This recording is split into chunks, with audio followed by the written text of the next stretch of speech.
മെഴുകുതിരി കത്തിച്ച് continuous relay പോലെ വീട്ടിൽ പ്രാർത്ഥന തുടങ്ങി തന്നെ.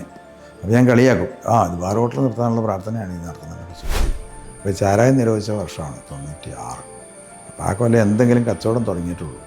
അപ്പോൾ അന്നേരമാണ് എന്തെങ്കിലും കിട്ടാനുള്ള ഒരു സാഹചര്യം. ആ സാഹചര്യം വരുമ്പോഴും അങ്ങനെയൊക്കെയുള്ള ചിന്തകൾ ഇങ്ങനെ വരും. അപ്പോൾ ഇത് നിർത്തുക എന്നുള്ളൊരു ടെൻഡൻസി മനസ്സിലിങ്ങനെ വരും.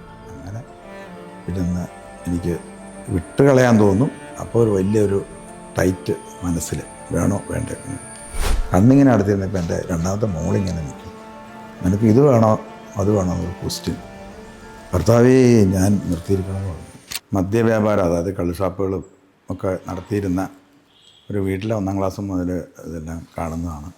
അപ്പച്ചനെ കുഞ്ചെറിയ KJ ചെറിയാൻ എന്നാണ് അപ്പച്ചൻ്റെയൊക്കെ പേര്, കൊച്ചുപറമ്പിൽ. അവർ കമ്പനിക്കാർ കുറേ പേരുണ്ട്. അങ്ങനെ എല്ലാവരും കൂടി മദ്യം വ്യാപാരം പല കൂത്താട്ടുള്ള അരപ്പിറവം മോറ്റുപുഴ അതോടുകൂടി ഇങ്ങനെ റേഞ്ചുകളിലൊക്കെ ആയിട്ട് ഒന്നിച്ച് നടത്തി വരുന്ന കാലമൊക്കെ ഞാനൊക്കെ ചെറുപ്പം മുതൽ അതിൻ്റെ കൾഷാപ്പുകളിലൊക്കെ പോയി ഇതെല്ലാം കാണുകയൊക്കെ സാധിച്ചിട്ടുണ്ട്. മൂത്ത ആളായിരുന്നുകൊണ്ട് ഇതെല്ലാം കാണാനും അനുഭവിക്കാനും മനസ്സിലാക്കാനൊക്കെ സാധിച്ചു. അങ്ങനെ വിദ്യാഭ്യാസമൊക്കെ കഴിഞ്ഞ് കഴിഞ്ഞപ്പോൾ മെഡിസിന് പോകണമെന്നൊരു പ്ലാനായിരുന്നു, അത് നടന്നില്ല.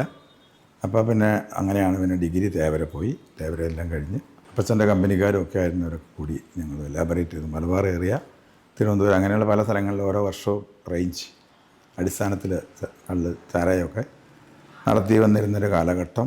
പിന്നെ 76 മാരേജ് എല്ലാം കഴിഞ്ഞപ്പം പിന്നെ എവിടെയെങ്കിലും സെറ്റിൽ ചെയ്ത ഒരു ബിസിനസ് കണ്ടുപിടിക്കാമെന്ന് ഓർത്ത് അതിനാണ്ട് ബാർ ഹോട്ടലിലെ കോലഞ്ചേരി ഭാഗത്തുണ്ടായിരുന്നു. പിന്നെ അവിടുന്ന് അത് മാറി പാമ്പാടി എന്ന് പറഞ്ഞ സ്ഥലം കോട്ടയത്ത്, അവിടെ വന്ന് തുടങ്ങി.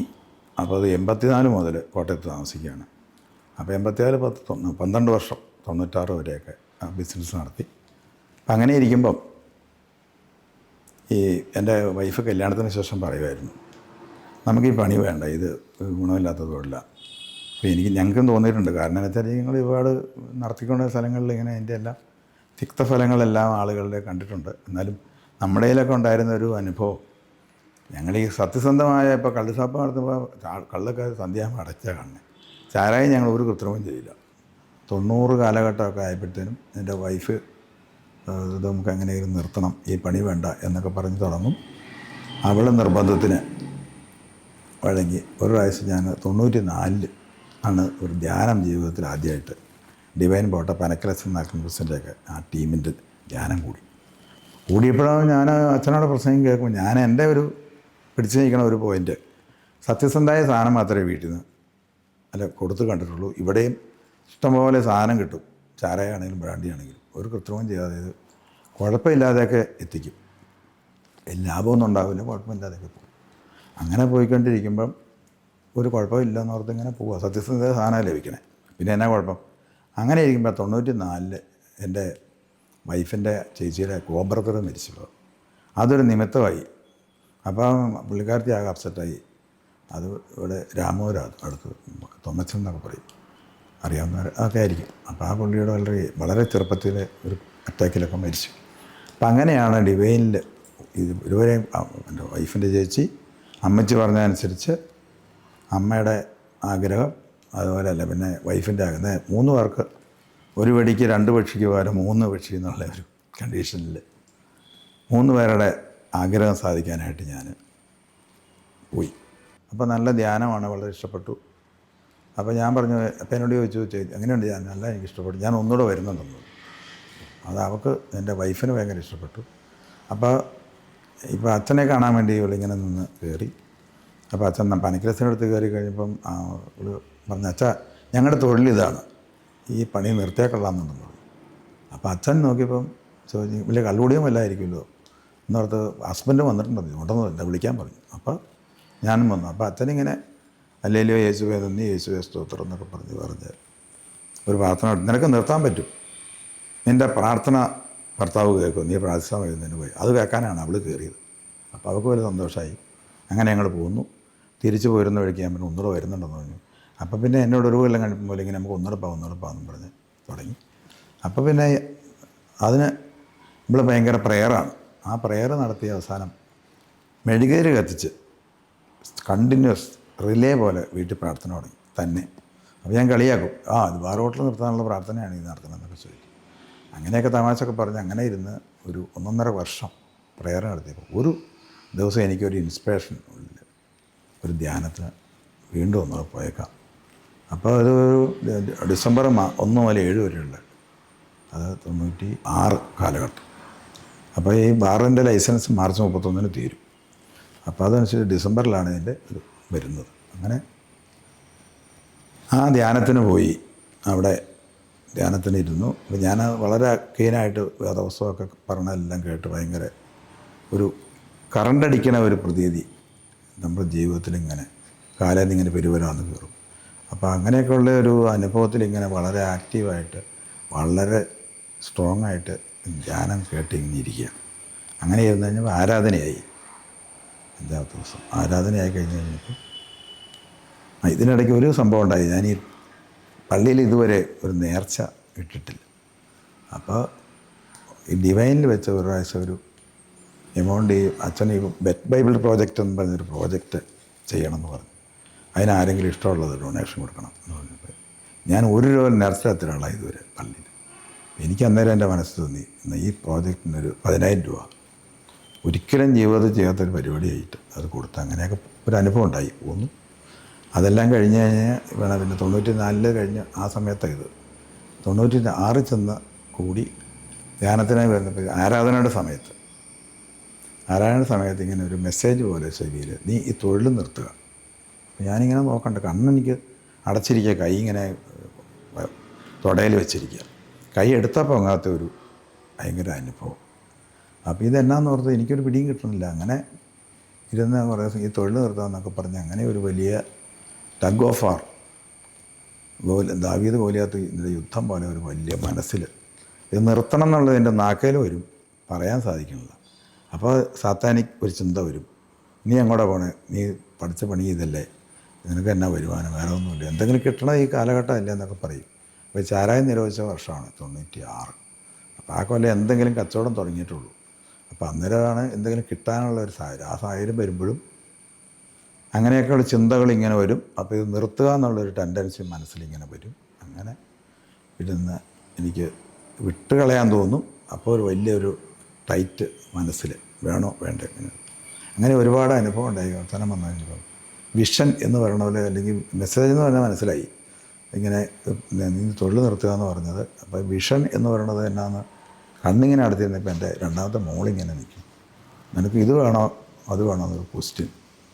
ഭർത്താവേ ഞാൻ നിർത്തിയിരിക്കണമെന്ന് പറഞ്ഞു, ഇട്ടു കഴിഞ്ഞ് നിനക്കിനി ബാക്കി കാര്യങ്ങൾ കാണണമെന്ന് ചോദിച്ചു. ഒരു സ്ക്രീൻ പോലെ ഒരു സംഭവം എൻ്റെ ഫേസിൽ കാണാവുന്ന പോലെ വന്നു. അങ്ങനെ വീട് അമ്മച്ചിരിക്കണത്, ഞങ്ങളുടെ സ്ഥലങ്ങൾ എന്ത് വേണ്ട ഇത് മുഴുവൻ കാണിച്ച് ഇതെല്ലാം കണ്ട് ഭയങ്കര ഒരു ഹാപ്പിയായിട്ട് ആരാധന തീർന്നു. അടുക്കളത്തിനവിടെ പരിപാടി നിർത്തി, എൻ്റെ കണ്ണും തുറന്നു, കുറേ കാര്യങ്ങൾ ഞാൻ കണ്ടു. അച്ഛനവിടെ അനൗൺസ് ചെയ്തു, ഇന്നിവിടെ വലിയ സംഭവങ്ങൾ നടന്നത് കണ്ടവരുണ്ട്, സ്റ്റേജിൽ വന്ന് സാക്ഷ്യപ്പെടുത്തണം. ഞാൻ ഓടി ഭയങ്കര ഒരു ത്രില്ലാണ് ഓടണേ. ചെന്നപ്പോഴത്തേനും ഒരുപാട് പേരുണ്ട്. അപ്പോൾ ഞാൻ ഇന്ന് ഇടിച്ചു കയറുന്നൊരു സ്വഭാവം ഇല്ലാത്തതുകൊണ്ട് വളരെ പുറകെ നിൽക്കണ പരിപാടിയാണ്.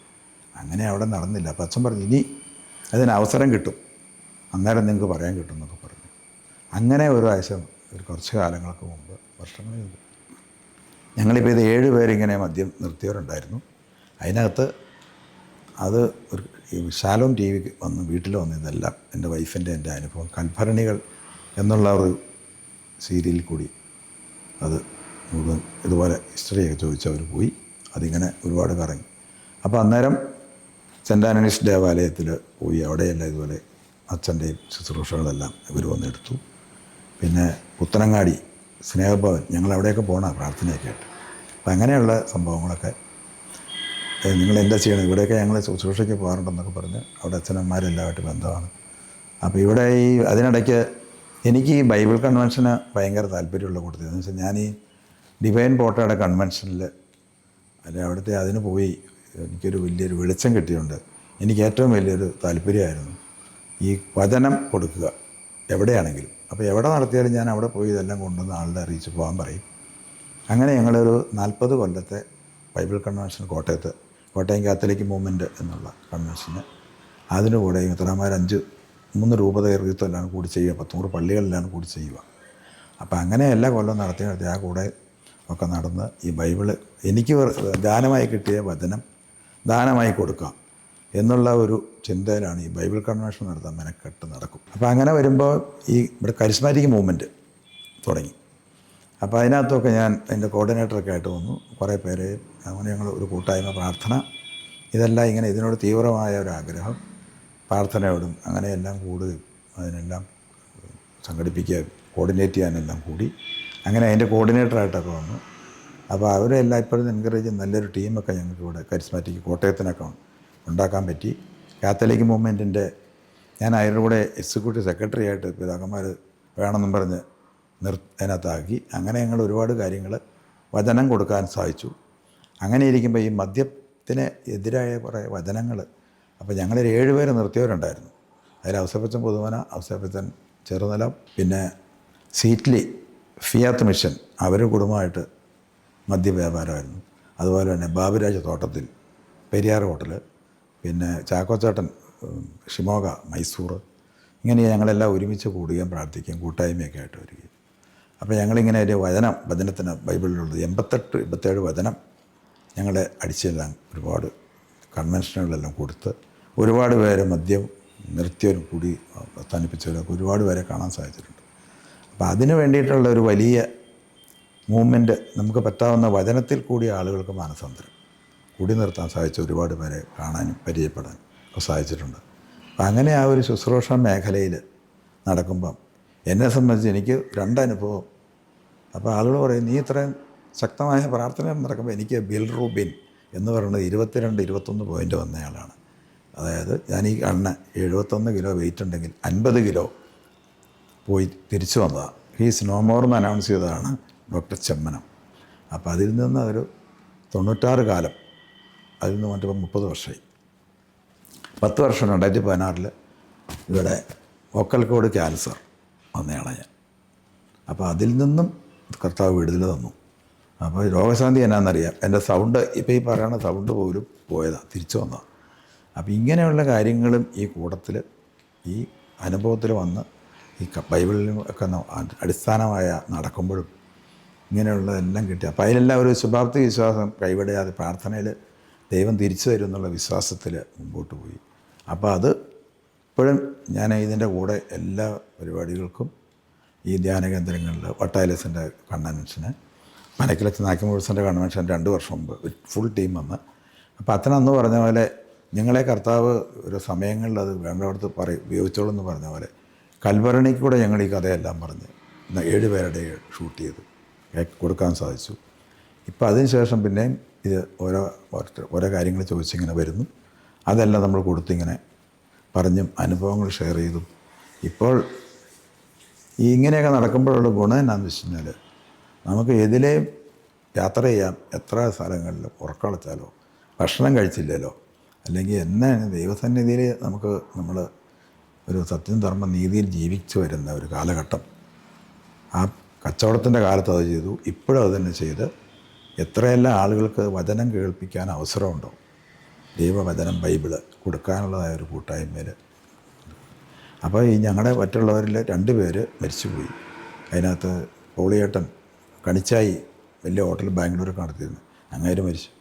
ബാബുരാജ് മരിച്ചു. ഇനിയിപ്പോൾ 5 പേര് ഇങ്ങനെയുള്ള ഒന്നിച്ച് കൂടാറുണ്ട്, പ്രാർത്ഥിക്കാറുണ്ട്, കാണാറുണ്ട്. ഓരോരുത്തർക്കും ഓരോ ദൗത്യമാണ്. കർത്താവ് ഓരോ ദൗത്യം. സ്ട്രീറ്റ് മിനിസ്റ്ററുടെ ആളാണ് നമ്മുടെ കോഴിക്കോട് ഔസേപ്പച്ചൻ. ചാക്കോച്ചേട്ടൻ വീടുകളിൽ കയറി മൈസൂരിലെല്ലാം കയറി പ്രാർത്ഥനയായിട്ട് നടക്കും. ഔസേപ്പച്ചൻ പുതുവന ഡിവൈനിലും പല സ്ഥലങ്ങളിലും റീച്ചിങ്ങൊക്കെ ആയിട്ട് നടക്കും. വാഴക്കുളത്ത് താമസിക്കും. സീറ്റിലെയാണ് ഫിയാത്ത് മിഷൻ. ഒരിക്കലും നടക്കാത്ത ബൈബിൾ അടിച്ച് രാജ്യം മുഴുവൻ ലോകം മുഴുവൻ കൊടുത്ത അവൻ നടക്കും.